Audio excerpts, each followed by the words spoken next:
Suyu oradan içeceğiz. Selam İstanbul'dan sizlerle birge Ayger'im және менің отбасым.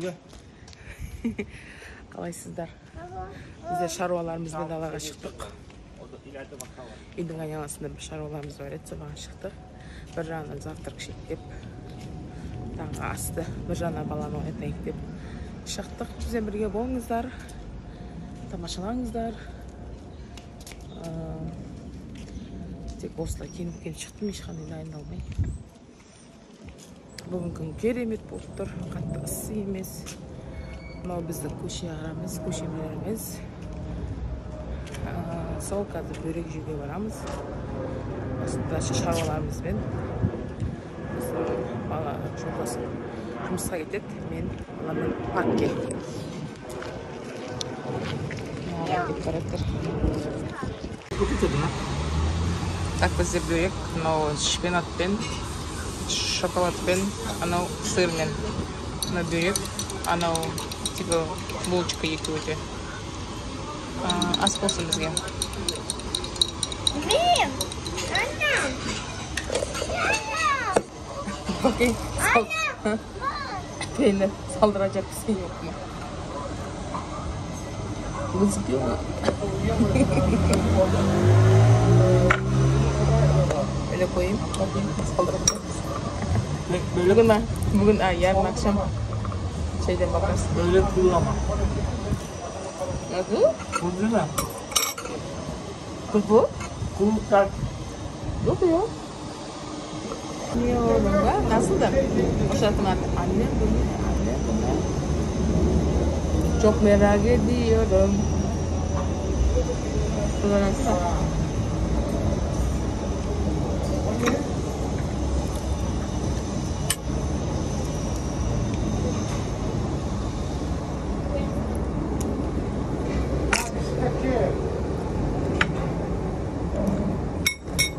Şöyle güzel olacak.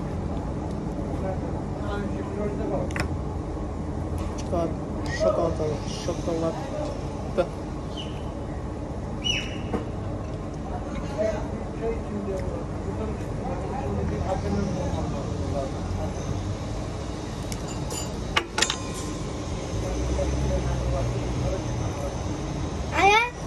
Ayağım. Afiyet olsun.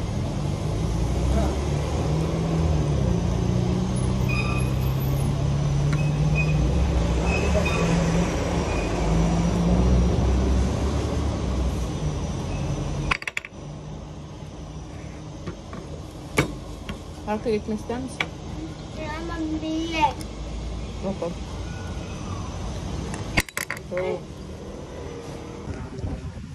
Bizler şarualarımızı bitirip жолдасым жұмысына кетті. Біздер үйге кетіп баратыр. Тамағымызды ішіп, шаруаларымызды шаруалап. Енді үйге кетіп баратыр. Күн ысып кетті. Шашым қопырап сөйтіп кеткен болар. Қалайсыздар өздеріңіз? Менде ешқандай жаңалық жоқ. Бұрынғы рутина шаруаларым бар. Оны айтпай қойын. Сіздерге қатысы жоқ. Қазір паркке кетіп баратырық. Баланы кішкене паркке ойнатып үйге барамыз. Қысқа влог болатын болар. Үйден де кішкене түсірем. Пісірген тамақтарымды кішкене ұзақ болсын. Хотя бір 10 минутқа жетсін влогымыз. Сосын бүгінгі влогты аяқтаймыз. Сондай жаңалық. Қарап жүрейін, көрсетіп жіберейін. Мынау қолына неден қалған, завтрактан қалған бөлектерді салып алдық, соны алып келатыр. Мынау біздің парк. Тағы да айналада парк көп. Мына бешкеде парк бар. О жаққа барғым келіп тұрған жоқ. Нете сылау болып тұр. Шашақ кеттім сосын. Жүріп. Сол мына біткен үлкен алаң. Осы жерде балалар парк ойнайды. Футбол ойнайды, то есть. Сосын жер сілкінгенде адамдар осы жерге келіп жиналатын жер. Балық кесер деген жерде әлі жер сілкінісі болып жатыр. Orada güvercin var. Güvercine bakalım mı? Gittik. Efendim? Güvercini mi? Güvercin de.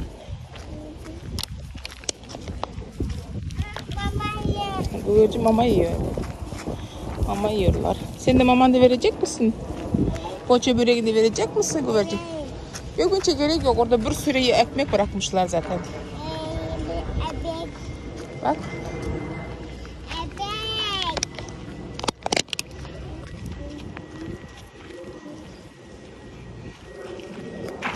Постоянно осы көгершіндерге шағаларға тамақ тастайды осылай.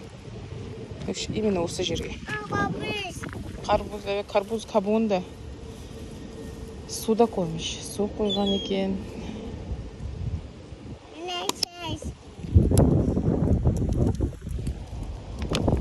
Ау?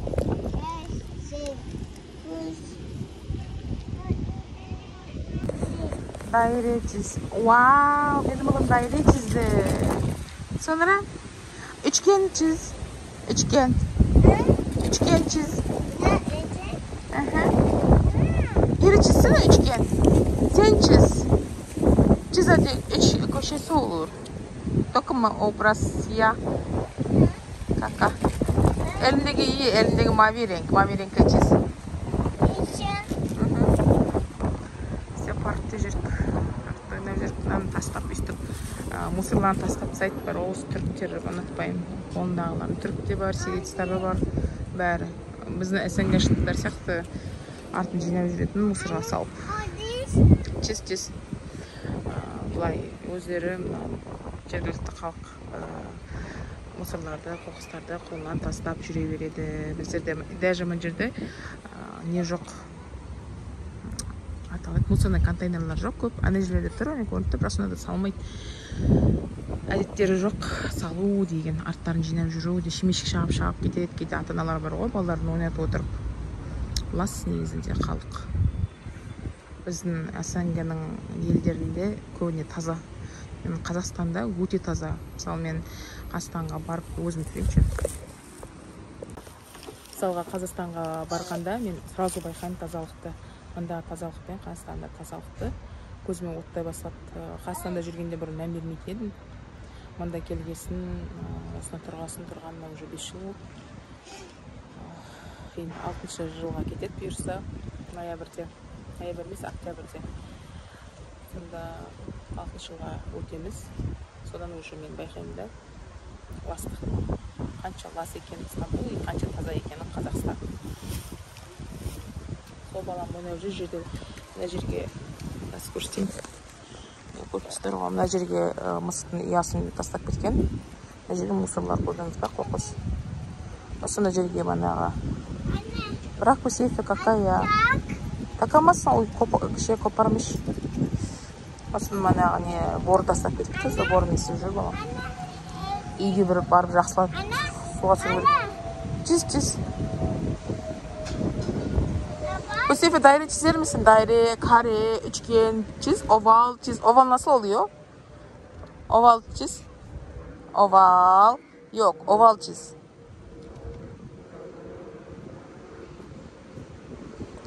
Güzelim oval çiziyor benim oğlum. Evet. Yıldız çiz. Yıldız. Göstereyim mi yıldızı? Gel. Gel göstereyim. Elini tut. Korkma. Gel. Bak yıldız çizeceğiz şimdi. Oldu mu yıldız? Evet. Yuvarlak dairesiz çiz. Evet çiz daire. Mavi. Mavi. Evet elinde mavi var zaten. Mavi. Tebeşir. O kırmızı. Onlar yok, götürmüşler galiba. Çocuklar kendi tebeşirlerini götürmüşler.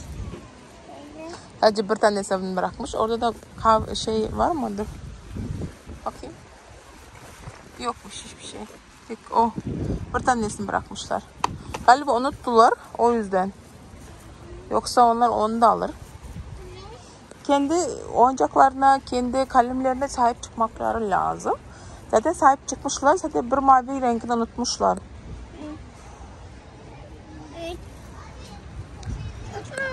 Yaşar dostlar, bizler уже үйдеміз, үйге келдік. Баланы ойнатып, шаршап, күн ысып кетті. Таңертең шыққанда бұлттанып жақсы болып тұр еді. Кешке қарата ысып кетті. Сонда сіздерге сау болыңыздар деп айтайын деп шыққам. өйткені басқа көрсететін ештеңе жоқ. Сол далаға шығып қайтып келіп шаршап балаға тамақ беріп отырған кітап оқып отырмын. Кітап мен детективтер жақсы көремін. Роман көп жақтыртпаймын, детективтер жақсы көремін. Фантастика жақсы көремін. Соларды оқимын. Бұл жерде балам шашытсады. Мына жерде полканың үстінде кітаптарым бар. Ішінде оқығандарым бар, оқымағандарым бар. Соларды шетінен алып, тегінде оқимын. Қазір менде Инстаграм жоқ, Инстаграмды алып тастадым, детокс жасап жүрмін. Уже бір айдан кеткен сияқты. Вообще деактивация жасап тастадым. Оның орнына барлық фокусымды, көңіл күйімді осы ютубқа арнап жүрмін. Және де кітаптар оқып жүрмін. Өткенде Қазақстаннан келе жатқанда кітап алып келіп едім. 2 кітап алып келдім. Сосын бұрыннан кітаптар бар, менде ағылшынша, сосын түркше кітаптан жеңіл оңай түрінен бұрын алғанмын, сол кітапты әлі бітірген жоқпын. Сол ғасырланып келген кітаптарды оқып жүрмін. Компьютер телефоннан оқығаннан көрі, гаджеттен оқығаннан көрі, мен осындай бүйтіп кітап ретінде физически қолға алып оқығанды жақсы көремін. Не десеңіз, исі бар деген сияқты ғой. Телефонда кітап оқысам оқығандай болмайды. Сол балам ойнап жүр, жаңа пластилинмен ойнайды кішкене. Даладан былғанып келді, бормен жерге сызып. Біреу борды ұмыт тастап кеткен ғой, бір штугын, балалардың біреуі. Соны алып мені души жердің бәріне жатып тұрып қояды ғой. Осы бір жерге өзінше бір ағаштың түбіне тығып кетті, басқа балалар келіп алып кетпесін деп, келесі келгенде бояйын деп. Көреміз, енді есінде болса қарап алады ғой, келесіде барғанда ол жерге. Көбіне сол паркке барамыз, өйткені үйдің табартында тез барып тез келуге. Қолымыз бос болғанда, болмаса шаршамай, күн жақсы болып тұрса, Набешке өтеміз. Набешкеде үлкен парктер бар, пляж бар. Соны құмында ойнайды, паркте ойнайды. Сол алдымыздағы жексенбі күні неге барамыз бұйырса, пляжға, жаздың аяғына дейін пляжға түсіп алу керек. Өйткені жаздың аяғы болды ғой енді. Өйткені Стамбулда теңіз тез салқынайды. Неде мына жерорта теңіздерінде уже майда суға түсіп кетсе адамдар, майда октябрьге дейін түседі, қазан айына дейін. Стамбулда мәрмәр теңізі және Эгейское море, Эге теңізінде салқын теңіздердің бірі. Олар июньде басталынады, майдың аяғында да салқын болады. Июньнің басында уже күн ыссы болса ғана салқын ысиды, и то күн жанып тұрғанның өзінде де теңізге кіру салқын болады. Кіріп кеткенге шейін үйреніп кете алмайсыз. Кіргеннен кейін барып кішкенен кейін үйренесіз. Андай Дубайдағыдай, жерортадағыдай, су жылы екен деп комфортно кіре алмайсыз теңізге мұн жақта Стамбулда. Даже шілдеде, тамызда қатты ыссы болатын кездің өзінде теңіз ысымайды. Эге теңізі де сондай салқын болып есептеледі. Турцияда жылы теңіздердің бірі ол жерорта теңізі. Қара теңізде де мұн жақта салқын болады. Қара теңізге көп адамдар жоғары жақтағы Шиле деген жақтағы қалаларда адамдар түседі. Ода сол мәрмәр теңізде салқындау. Соны жаздың аяғына дейін пляжға барып алу керек. Осы жылы пляжға көп бардық біздер. Көп бардық, уже июньде бастап кеттік. Осы жылы бассейнге барған жоқпыз. Былтыр бассейнге көп барғанбыз. Өйткені бала ол кезде кішкентай болды ғой енді. Теңіздің толқынына кішкене не істейтін болды. Жүзе алмайды. Сөйтетін еді. Осы жылы жақсы ойнайды теңізге. Бассейнда енді құм болмағасын, бассейнді ішіп пысады. Осы бассейнда үлкендердің несі, үлкендердің бассейн тереңдігі метр 65 па, метр 60 па екен, сондайда. Менің бойымдай, менің бойым метр 60, метр 60 болар. бала онда аяғы жерге тимейді. Детский бассейн слишком қытай менің балама. Теңіз как раз біз баратын платный пляж бар. Соның теңізге кірісіп күшті. Құм жұмсақ, сосын ұзаққа дейін, белге дейін, жерге дейін бірнеше километр емес та енді 500 метрді жүретін шығарсың, 300, 400, 500 метрді жүретін сияқтысың. Ұзаққа дейін андай жүріп барасың да, балаға жақсы, баланың бойына, өзінің бойына сәйкес жерге дейін барып, өз аяғымен сол жерде өзі жүзіп деген сияқты. Сол жағынан жақсы, сол үшін теңіз бізге қазір удобны. Мына фронтальныйға түсіріп отырдым, қолымда ұзын емес, камераға жақын тұрған боларым, бетім табақтай болып. Сондай жаңалық. Ертең бүгін ондай информативный влог болған жоқ. Обычно өзіміздің күніміз, рутинамыз. Тек бір шаруаларымызбен ашып кіргеніміз болмаса, басқа обычно күндеріміз сияқты, күнделікті. Ертең не істейміз? Ертең көрем, балаға ертең маған айтуға шыққанда түсірсем түсірем, түсірмесем обычный влог, home влог түсіремін. Сіздерге қызық болса, әлі де түрік асханасынан түрлі тамақтарды пісіріп көрсетемін. Менің бір байқағаным аналитика бойынша, кликабельность бойынша, именно home влог, домашний влог жақсы өтеді екен. Жақсы қаралынады екен, жақсы басылып, клик жақсы басылады екен. Сол себепті home влогты көп жүргізем ау деп ойлап қоям асханадағы. Неге десеңіз, далада түсірген влогтар көп қаралым ала алмай тұр. Сіздерге өтініш, менің влогтарымда, видеоларымда каналыма кіріп қарап шығыңыздар, лайк басып шығыңыздар, подписывать етіңіздер, поделиться етіңіздер, өйткені ол өте маңызды маған. Өткендегі бір влогта распаковканың кезінде бір айттым ғой, YouTube-тың алгоритміне ол өте маңызды. Мен өзім жалпы қарап отырған кезде өзімде лайк басқа, өзіме қарайтын блогерларым бар ғой, ютуберларым, өзім лайк баспайды екен. Подписываться етпеймін, лайк баспаймын. Барлық адамда сондай сияқты меніңше. Бірақ сіздерге өтініш, лайк басып, подписываться етіп, комментарий жазып кетсеңіз, нұр үстіне нұр болар еді. Сіздерге рахмет қарағандарыңызға, бізбен бірге болғандарыңызға. Бүгін бір іш пыстыратын влог болған болар сіздерге, бірақ сонда да бұл менің өмірім күнде бір событие болмайды. Әр адамның күнделікті өмірінде де событие бола бермейді ғой. Соны күнделікті өмірімді көрсетіп жатыр барлық адамдардың өмірлері сияқты. Сол қарағандарыңызға рахмет. Пока-пока.